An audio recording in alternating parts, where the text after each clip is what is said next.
जरा सोचिए, एक ऐसा गेम जहां खेलने वाला एक नहीं, दो नहीं बल्कि 10 लाख लोग हों और वो सब मिलकर ये तय कर रहे हों कि आगे क्या होगा। सुनने में अजीब लगता है ना? पर हाल ही में बिल्कुल ऐसा ही हुआ है। एक लाइव स्ट्रीम इवेंट ने मनोरंजन की दुनिया में तहलका मचा दिया। और ये सिर्फ कोई मामूली खेल नहीं था, ये तो जैसे भविष्य की एक झलक थी। 10 लाख से ज्यादा लोग, सोचिए, ये किसी बड़े कॉन्सर्ट की भीड़ से भी कहीं ज्यादा है। और ये सारे के सारे लोग एक साथ एक ही यूट्यूब स्ट्रीम पर थे, एक ऐसा इतिहास बनाने के लिए जो पहले कभी नहीं हुआ था। लेकिन देखिए, ये सिर्फ तमाशा देखने वाले लोग नहीं थे। नहीं, वे तो खुद खिलाड़ी बन चुके थे। हर एक इंसान के हाथ में ये ताकत थी कि वो खेल का रुख पलट दे, कौन जीतेगा और कौन हारेगा इसका फैसला कर सके। तो सबसे बड़ा सवाल यही था, जब लाखों लोगों को एक साथ एक ही गेम का कंट्रोल दे दिया जाए तो होता क्या है? क्या सब मिलकर काम करते हैं या फिर पूरा का पूरा खेल ही बिखर जाता है? बस इसी सवाल का जवाब हमें इस इवेंट में मिलने वाला था। तो ये कोई मामूली सा कंपटीशन तो बिल्कुल नहीं था। दांव पर थे पूरे 10 लाख डॉलर। और इसे जीतने का तरीका, भाई वो तो एकदम ही अलग था।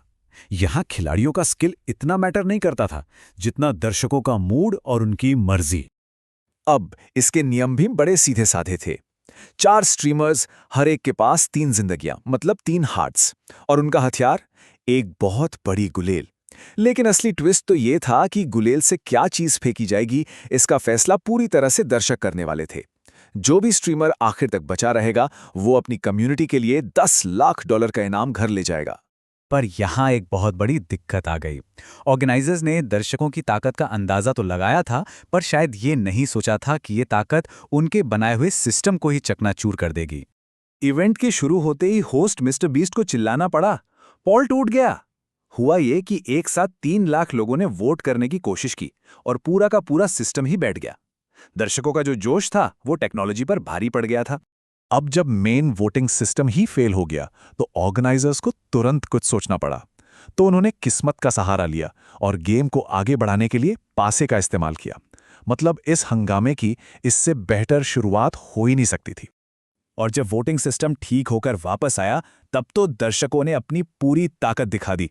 सोचिए, एक ही पोल में 5,20,000 से ज्यादा वोट, और लोग पिगी बैंक और बॉलिंग पिन जैसी चीजों को हथियार की तरह चुन रहे थे, जिससे साफ था कि वो सिर्फ गेम नहीं खेल रहे थे, बल्कि फुल ऑन मजे ले रहे थे।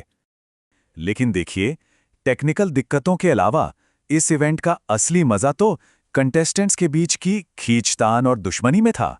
यहां बात सिर्फ पैसों की नहीं रह गई थी, बात आ गई थी इज्जत और बदले पर। इस पूरी कहानी के सेंटर में थी एक पुरानी दुश्मनी, रूबियस और रकाई के बीच। रूबियस अपने दोस्त अब्राहम का बदला लेने आया था, जिसे रकाई ने पिछले इवेंट में हराया था, और दूसरी तरफ रकाई था जिसे अपने किए पर कोई अफसोस नहीं था। इसी वजह से माहौल और भी गर्म हो गया। और फिर रूबियस ने सीधे सीधे रकाई से कह दिया, अब मैं तुम्हारे पीछे आ रहा हूं। बस इस एक लाइन ने पूरे गेम को पर्सनल बना दिया। अब ये सिर्फ एक कंपटीशन नहीं था, ये एक जंग बन चुकी थी। एक तरफ जहां लाखों डॉलर दांव पर लगे थे, वहीं दूसरी तरफ दर्शकों की पसंद देखिए। हथियार के तौर पर उन्होंने क्या चुना? सलाद, रबर वाला चिकन और तो टॉयलेट पेपर भी। इससे ये तो साफ हो गया कि दर्शक एंटरटेनमेंट के लिए कुछ भी चुन सकते हैं। और घंटों तक जब कोई निशाना ही नहीं लगा, तो एक कंटेस्टेंट ने मजाक में कह ही दिया, दोस्तों हम स्ट्रीमर हैं, हम कसरत नहीं करते। और ये मजाकिया लाइन असल में इस महंगी प्रतियोगिता की सबसे बड़ी सच्चाई थी। मतलब किसी का भी निशाना ठीक से लग ही नहीं रहा था। लगभग 2 घंटे तक लगातार निशाना चूकने के बाद जब ऐसा लगने लगा था कि ये गेम शायद कभी खत्म ही नहीं होगा, तभी एक निशाना लगा और पहला स्ट्रीमर बाहर होने वाला था। तो हुआ ये कि गुलेल से तंग आकर कंटेस्टेंट्स ने हाथ से ही चीजें फेंकने का फैसला कर लिया। और बस तभी असली ड्रामा शुरू हुआ। रकाई ने मौके का पूरा फायदा उठाया और रूबियस पर एक के बाद एक 3 सटीक निशाने लगाकर उसे सीधा गेम से बाहर कर दिया। लेकिन रूबियस ऐसे चुपचाप जाने वालों में से नहीं था। जाते जाते उसने रकाई को एक चेतावनी दी, अब्राहम के लिए न्याय होगा, मुझ पर विश्वास करो, अगला नंबर तुम्हारा है। मतलब दुश्मनी अभी खत्म नहीं हुई थी। और बस रूबियस के बाहर जाते ही मैदान में बचे सिर्फ 3 खिलाड़ी। 10 लाख डॉलर का इनाम अब और भी करीब लग रहा था और टेंशन पहले से कहीं ज्यादा बढ़ गई थी। देखिए, ये इवेंट सिर्फ एक खेल से कहीं ज्यादा था। ये अपने पीछे एक बहुत बड़ा सवाल छोड़ गया है। जब एक अकेला क्रिएटर 10 लाख से ज्यादा लोगों को एक साथ लाइव जोड़ सकता है, तो फिर एंटरटेनमेंट का भविष्य क्या है?